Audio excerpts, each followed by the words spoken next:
I've got a question for you. You might think it's the perfect question to ponder on a dark evening in late December. Wouldn't it be nice if instead of being here in Mississauga on a cold, blustery winter night, wouldn't it be great if we were on a relaxing cruise to some tropical island? Although that is a question, it's not actually the question I had in mind though, so please bear with me. Let's keep imagining our relaxing tropical cruise.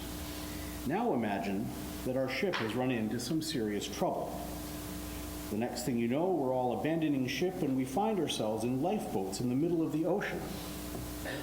The fact that it's a tropical ocean isn't much comfort. We're in real trouble now. Our cruise line is well prepared, and our lifeboats are all stocked with food and emergency supplies. But here we are, adrift in the ocean, comfortable for the moment, but we have no idea when we're going to be rescued. Now let's imagine that after a while, still no help in sight, our supplies are starting to dwindle. Pretty soon there won't be enough for us and all of our fellow passengers. Eventually, somebody floats the inevitable idea that for the sake of the rest, one person on the lifeboat needs to be thrown overboard. So here's the question I want to ask you. How do you decide who gets thrown overboard so that the rest of the people on your lifeboat can survive longer on what's left of your supplies? What would you do? How would you figure out who gets to stay in a lifeboat? I'm thinking of the story of Jonah. Remember the story of Jonah? I remember the story of Jonah very well. If you come here on Yom Kippur, you'll see it.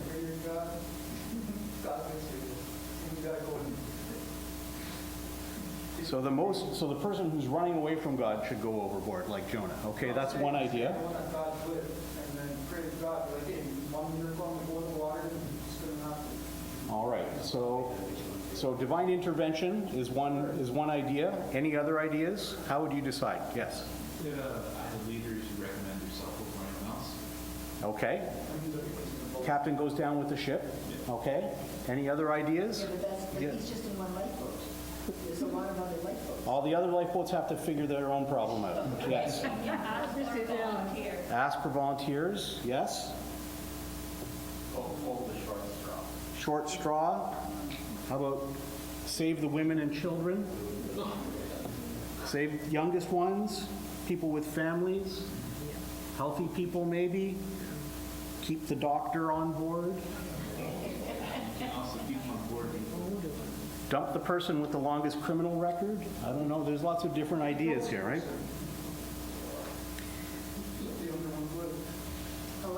Nobody. It's a difficult problem, isn't it? So you notice that some of the answers that we've come up with have to do with some kind of sense of who deserves to stay on the lifeboat.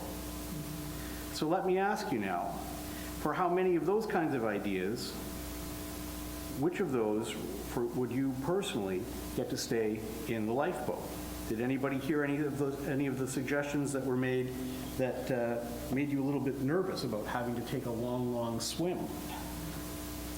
How did that make you feel? Let's think about what's going on here in our imaginary lifeboat. When the going gets tough, what are people going to do? What's the natural instinct we all have? We're going to want to survive, right? That means that we're going to start looking for all kinds of reasons why someone else is the logical choice to get thrown overboard. Whatever those reasons might be, we're going to use them to rationalize how we're more deserving than someone else of being saved. We've got more to live for. We've got more to offer the group. Somehow we're better than they are. This kind of reaction isn't limited to individuals either, right? We're always comparing ourselves to others, looking for the ways in which we're more worthy than those other people. Our basketball team is the best. Our bagels are better. Our political leaders can speak in coherent sentences. We're always looking for the reasons why we deserve to stay in the lifeboat. It's what we do. And what's more, this isn't new either. This isn't something that started with the me generation in the 80s, and for proof, we need look no further than this week's Torah portion, Va-Yeshev. We're well into the book of Genesis, chapters 37 through 40, which tells the first part of the story of Joseph, favorite son of the last of the patriarchs, Jacob. To get the exciting conclusion of Joseph's story, you'll have to come back for the next 2 weeks for Miketz and Va-Yigash, but for now, there's a lot of very interesting stuff about Joseph's life up until his early adulthood in this week's portion. And even though Joseph never seems to get near any big bodies of water, there's a lot to do in our portion with our imaginary lifeboat nonetheless. Let's remind ourselves of Joseph's story. Contrary to what you may have heard, Joseph was not a singing, dancing Mormon with a rainbow cape. He was, though, the son of Jacob and Rachel. Joseph had a brother Benjamin with the same parents, and he also had a lot of older brothers who were the sons of Jacob with his other wives, Bilhah and Zilpah. Joseph grew up with his family in Canaan, tending to flocks and generally being a bratty little brother who was always ratting out his older brothers to Jacob. And Joseph's brothers really couldn't stand him.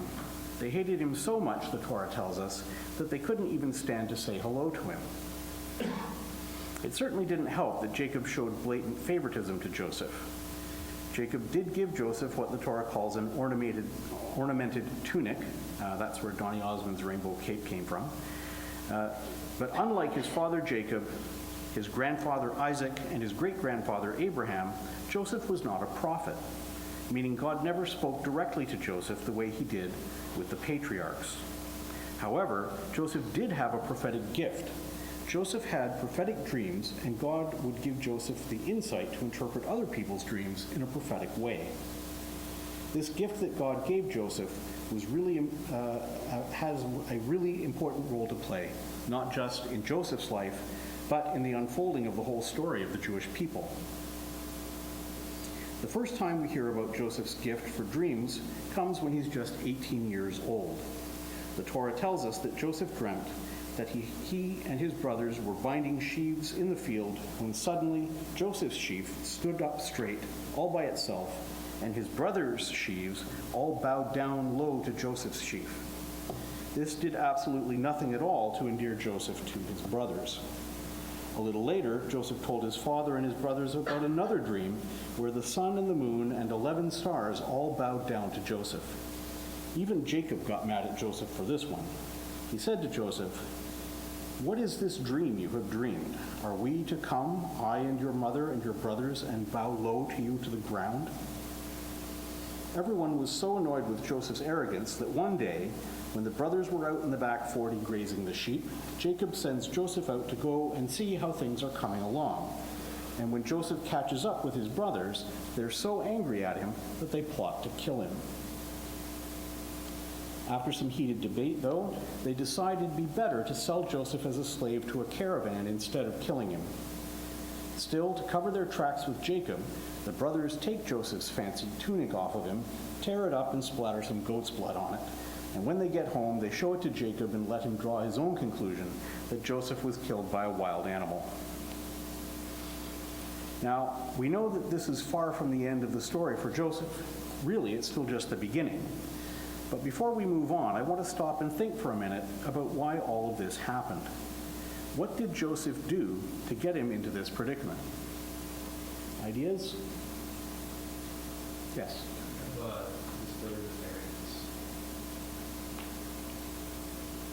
He was being kind of a jerk, right? Kind of a big jerk, really. It's inspiring to say as well. He doesn't realize it's a jerk.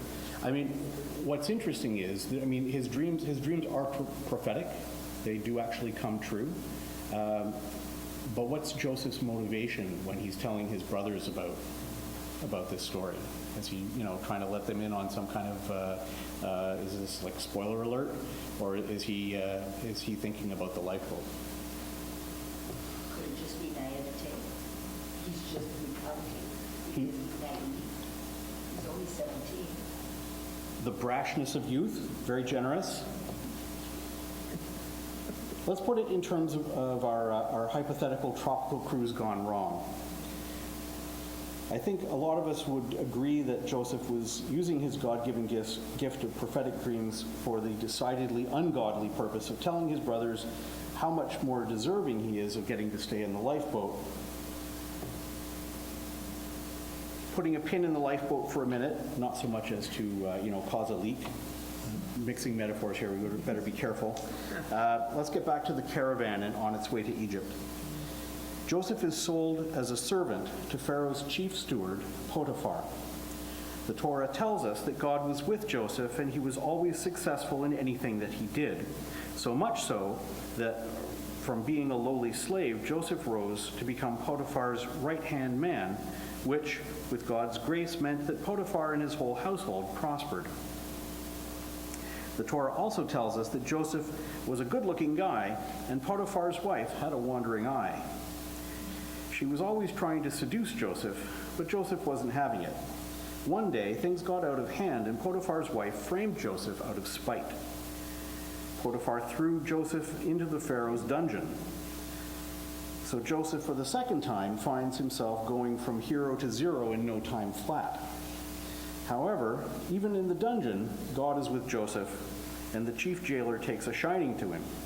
And so Joseph finds himself at once prisoner and a kind of senior civil servant, helping the jailer with whatever needed doing, and being very successful at it. Now, if you'll forgive me for just a minute, I'm going to go off on a little tangent, just for a second. You know, our tradition likes to do things in threes. Doing something once could just be an accident. Doing something twice might be a coincidence. But if you do something 3 times, then that proves that it's intentional. This is why we wave our hands over the Shabbat candles 3 times, or why we pour water on our hands 3 times when we're doing a hand washing blessing. 3 times shows intent. So let's look at Joseph's story so far. First, he's the favorite son of Jacob. Then he's the favorite servant of his master Potiphar. Then he becomes the favorite helper of the dungeon's warden. The Torah is telling us that there's intention here. This is a kind of subtext that comes through all over the place in the Torah. There are all of these little breadcrumbs leading us back to the number one fundamental truth of Torah, that God has a plan and we're here to make it a reality. That's one of the reasons I love reading Torah. On the face of it, we're reading about God's instructions for how to live the right way and about the history of our people. But all along the way, there are these constant reminders that it's all leading to a meaningful, intentional conclusion. And that is that we all have an important role to play in making that plan of God's unfold. And I just think that's really cool. Okay, back to Joseph. While he's in jail, Joseph meets a couple of other courtiers, Pharaoh's baker and Pharaoh's cupbearer, who found themselves on Pharaoh's bad side and ended up in jail just like Joseph. They both have dreams, which Joseph interprets for them. Both of Joseph's interpretations turn out to be true in pretty short order, proving that when it comes to using his God-given insight to interpret these dreams in a prophetic way, Joseph still got it. This is actually where this week's portion ends. But if you'll indulge me, I'm going to peek ahead to the end of Joseph's story because it will help me to make the point I'm hoping to make about lifeboats. Pharaoh learns about Joseph's prophetic interpretation abilities and gets him out of jail to help him with a real thorny dream that the Pharaoh's been having. Now, I don't want to give away too many spoilers for next Shabbat, but the long and the short of it is that Joseph uses his God-given gift of dream prophecy to help Pharaoh and all of Egypt avoid being crushed by an impending famine. This leads Joseph to becoming Pharaoh's right-hand guy and gives Joseph the ability to rescue his family from the famine that's coming in Canaan. Bringing Jacob's whole family, that is to say the Israelites, into Egypt, where they settled and became what the Torah calls a great nation. Of course, we know there are going to be some bumps along the way, but without Joseph, our people's story would have gotten off to a much different beginning. Remember how a minute ago I said that the patterns in the Torah mean something important? Well, it's also true that when a pattern gets broken, that's also meant to signify something important. What pattern got broken in Joseph's story? In his younger days, Joseph used his God-given gift of dream prophecy to stoke his own ego and to tear down his brothers. He was focused on his own personal pride. He was thinking about all of the reasons why he deserved to be the last one in the lifeboat. When he was older and wiser, Joseph used his gift to save people from starvation and to create the conditions that were necessary for the founding of the Jewish people. No doubt Joseph was still proud of what his gifts allowed him to do, but he was also humble and understood that he had a part to play in making God's plan for the world unfold as it should. I think we can learn a lot from Joseph about how to maintain the right perspective in our own lives. Just like Joseph, we have our God-given gifts. And just like younger Joseph, we can be tempted to think about how these gifts make us better or more worthy than the next person. Our instinct is to want to stay in the lifeboat, after all. But the Torah is teaching us that we need to overcome that natural urge to rationalize all of the ways in which we're more justified and more deserving. That doesn't mean that we shouldn't be proud of what we're good at. I don't think the Torah is teaching us that false modesty is a virtue. But I do think that Torah is teaching us to understand that our abilities are gifts from God. Of course, we should be proud of those gifts. It'd be kind of blasphemous not to be, don't you think? The question is, what are we going to do with them? Are we going to be like the young lifeboat-obsessed Joseph and use them to tell ourselves why we're so much better than those around us? Or are we going to be humble, like the spiritually mature adult Joseph, and use these gifts to the best of our ability to help God's plan unfold in the world? That's a question only you can decide for yourself. And if you find yourself pondering this question adrift in your personal spiritual lifeboat, remember to keep your Torah close at hand. It makes a great life preserver. Shabbat Shalom.